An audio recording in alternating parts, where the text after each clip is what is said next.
Bonjour à tous et bienvenue dans cette nouvelle vidéo tutoriel système IO rendu facile dans lequel nous allons voir comment personnaliser un mail. Alors, il faut savoir que lorsqu'on envoie un mail, la plupart du temps, lorsqu'on envoie une campagne email, cette campagne est censée aller dans la rubrique de publicité, la rubrique de promotion. Donc, vous voyez bien dans le compte Gmail, on a trois différentes rubriques. Là, on a trois différentes rubriques.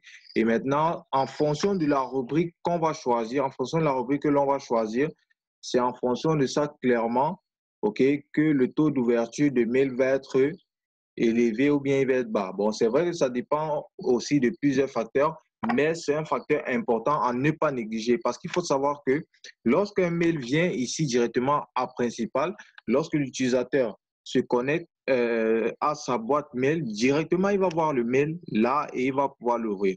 Mais si par contre ce mail vient ici dans la rubrique promotion, alors vous pouvez voir qu'ici, il y a plusieurs mails, il y a des mails, des mails, des mails, des mails d'entreprise, OK? Et vous allez vous rendre compte que la différence entre ces mails-ci, il y a une grosse différence entre les mails qui viennent rester dans la rubrique de promotion et les mails qui viennent rester dans la rubrique principale. Alors, notre objectif, c'est que le mail que nous envoyons à notre utilisateur, à notre contact, vienne rester dans cette rubrique. Comme ça nous facilite les choses, ça nous permet, OK, d'avoir un taux d'ouverture de mail de plus en plus élevé. Alors, voyons comment le faire.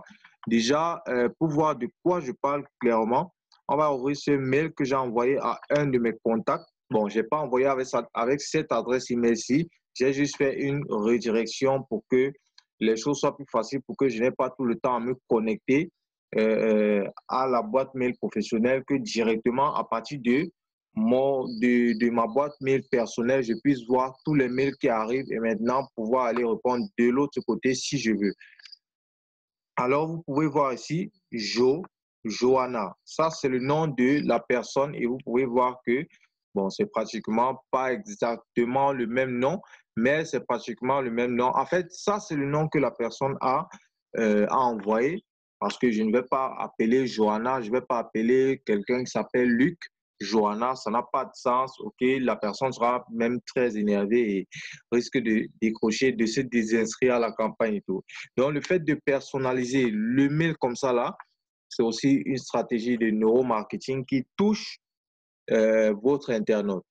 Alors, pour le faire, vous allez vous en doutez bien que je l'ai fait manuellement, OK? Parce que ça, c'est une campagne email qui m'a fait rentrer près de 400 personnes. Imaginez que je dois, à chaque fois que quelqu'un s'inscrit, aller écrire un mail, mettre son nom, ainsi de suite. Ça va me prendre un super temps, un super temps. Or, lorsqu'on fait des tunnels de vente, on veut automatiser les choses pour avoir plus de temps. Alors, voyons comment le faire.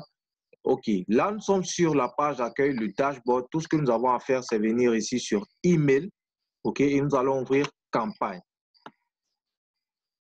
OK, après avoir ouvert campagne, nous allons descendre sur campagne test. Bon, ça, c'est une campagne que j'ai créée, autant pour moi pour les tests. Et on vient ici sur bienvenue, first name. Alors, quand on met bienvenue, first name ici, voilà, c'est déjà une marque. Et vous allez voir à quoi est-ce que ça correspond. Donc, lorsqu'on vient ici, on sélectionne ceci parce que c'est clairement ça qui est sélectionné. Vous pouvez voir là, on a mis prénom. Donc, c'est clairement ça qui est sélectionné ici. OK, et c'est pareil ici. Voilà. En fait, c'est pour dire que ici, on met first name, c'est ce qui correspond à prénom. Lorsque l'utilisateur rentre les informations, lorsque vous créez votre formulaire, il y a un champ prénom. OK? Et lorsque vous mettez ce champ prénom, la donnée que l'utilisateur va mettre dans ce champ-là, c'est cette donnée qui va apparaître ici. Donc, si l'utilisateur a mis Christian, par exemple, dans ce champ-là, à chaque fois que vous allez envoyer un mail à l'utilisateur et que vous allez mettre first name ici, n'importe où sur votre texte, ça va afficher Christian. Donc, bienvenue Christian, félicitations Christian. vous avez opté pour le guide pratique pour réussir votre référencement sur Internet. Voilà. Et ensuite, on a tellement d'éléments qui correspondent chacun. OK, on a tellement d'éléments qui correspondent chacun à un élément, qui correspond chacun à un champ du système IO. Donc, on a l'adresse email là. Si vous voulez écrire l'adresse email, si vous voulez mentionner l'adresse email de l'utilisateur, on a le nom de famille, on a le numéro de téléphone et ici, il y a ce lien affilié. Voilà. Ce lien affilié,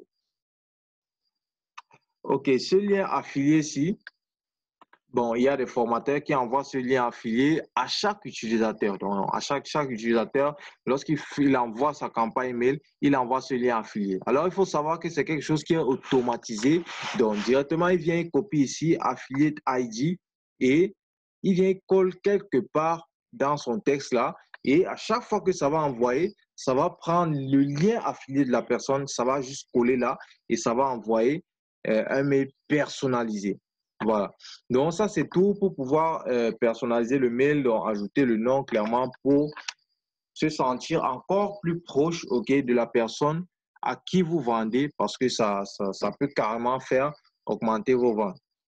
Donc, chaque action compte et c'est quelque chose qui compte beaucoup. Voilà, donc ça, c'est tout pour cette vidéo. Si vous n'avez pas compris quoi que ce soit ou bien vous avez un quelconque souci, n'hésitez pas à le mentionner dans les commentaires et je vous reviens le plus rapidement possible. Sur ce, on se dit donc à très vite.